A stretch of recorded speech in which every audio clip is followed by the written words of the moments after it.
Assalamualaikum warahmatullahi wabarakatuh. Di sini saya akan mempresentasikan materi tentang Islam dan demokrasi.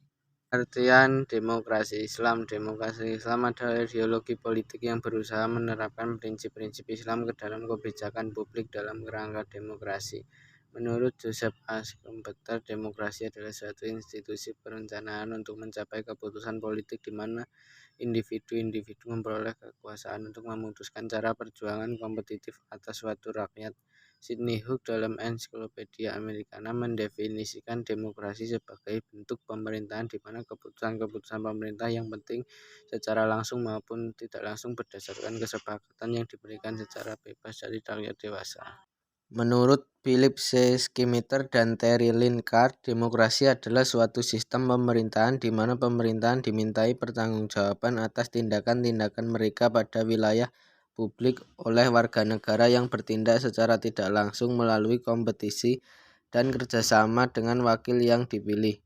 Dari tiga definisi tersebut di atas, jelaslah bagi kita bahwa demokrasi mengandung nilai-nilai yaitu adanya unsur kepercayaan yang diberikan oleh pemerintah kepada rakyat, adanya pertanggungjawaban bagi seorang pemimpin. Sementara menurut Abdurrahman Wahid, demokrasi mengandung dua nilai, yaitu nilai yang bersifat pokok dan yang bersifat derivasi. Menurut Abdurrahman Wahid, nilai pokok demokrasi adalah kebebasan, persamaan, musyawarah, dan keadilan. Penjelasan teori politik Islam menyebutkan tiga ciri dasar demokrasi Islam. Pemimpin harus dipilih oleh rakyat, tunduk pada syariat dan berkomitmen untuk mempraktekkan syura, sebuah bentuk konsultasi khusus yang dilakukan oleh Nabi Muhammad SAW yang dapat ditemukan dalam berbagai hadis dengan komunitas mereka. Negara-negara yang memenuhi tiga ciri dasar tersebut adalah Iran dan Malaysia. Contoh negara yang tidak menganut prinsip demokrasi Islam adalah Afghanistan, Arab Saudi, Qatar, dan Uni Emirat Arab. Meski negara-negara Islam tidak mengadakan pemilihan, pelaksanaan demokrasi Islam ini berbeda di negara mayoritas Muslim karena interpretasi syariah berbeda-beda dari suatu negara ke negara lain, dan penggunaan syariah lebih komprehensif di negara-negara di mana syariah menjadi dasar bagi undang-undang negara.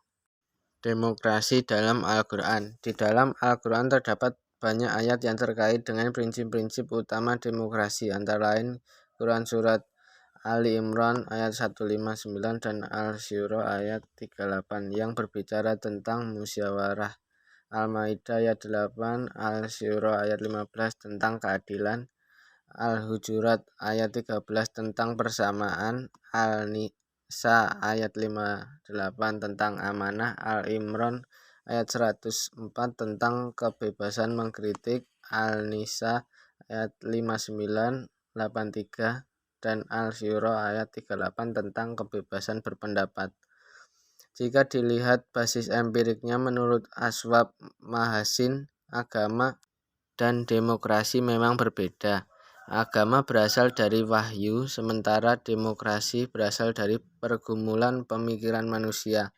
Elemen-elemen pokok demokrasi dalam perspektif Islam meliputi asyura, al-musawah, al-adalah, al-amanah, al-masuliyah, dan al-huriyah. Ayat Asyura. Syura merupakan suatu prinsip tentang cara pengambilan keputusan yang secara eksplisit ditegaskan dalam Al-Quran. Misalnya saja disebut dalam Quran Surat Asyura ayat 38, dan urusan mereka diselesaikan secara musyawarah di antara mereka.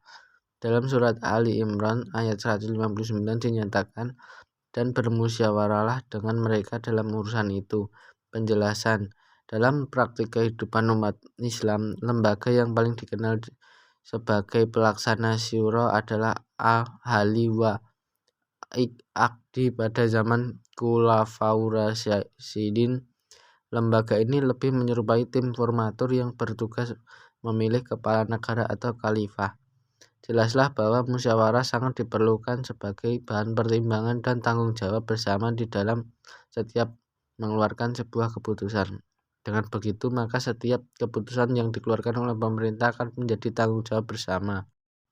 Al adalah keadilan, artinya dalam menegakkan hukum termasuk rekrutmen dalam berbagai jabatan pemerintahan harus dilakukan secara adil dan bijaksana.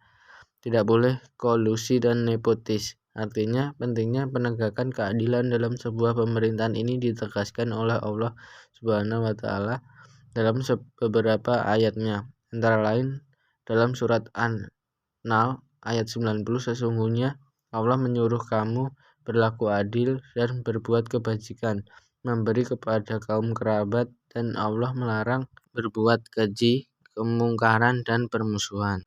Al-musawah adalah kesejajaran egaliter, artinya tidak ada pihak yang merasa lebih tinggi dari yang lain sehingga dapat memaksakan kehendaknya. Penguasa tidak bisa memaksakan kehendaknya terhadap rakyat, berlaku otoriter dan eksploitatif. Kesejajaran ini penting dalam suatu pemerintahan demi menghindari dari hegemoni penguasa atas rakyat.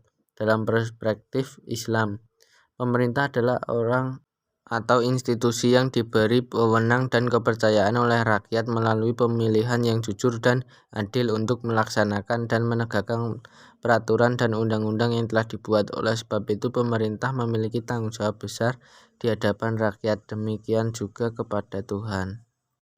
Al-amanah adalah sikap pemenuhan kepercayaan yang diberikan seseorang kepada orang lain. Oleh sebab itu, kepercayaan atau amanah tersebut harus dijaga dengan baik. Dalam konteks kenegaraan, pemimpin atau pemerintah yang diberikan kepercayaan oleh rakyat harus mampu melaksanakan kepercayaan tersebut dengan penuh rasa tanggung jawab.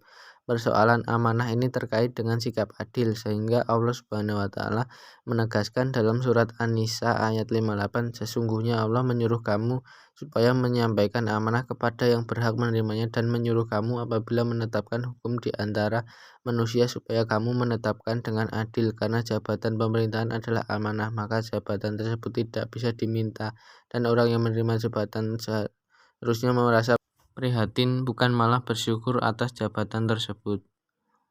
Al-Masuliyah adalah tanggung jawab. Sebagaimana kita ketahui bahwa kekuasaan dan jabatan itu adalah amanah yang harus diwaspadai, bukan nikmat yang harus disyukuri. Maka rasa tanggung jawab bagi seseorang pemimpin atau penguasa harus dipenuhi. Dan kekuasaan sebagai amanah ini memiliki dua pengertian, yaitu amanah yang harus dipertanggungjawabkan di depan rakyat dan juga amanah yang harus dipertanggungjawabkan di depan Tuhan.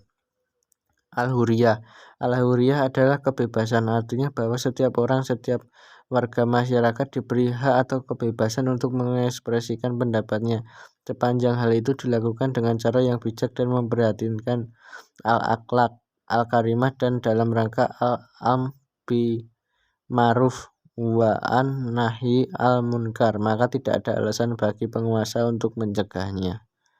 Realitas demokrasi di negara Muslim.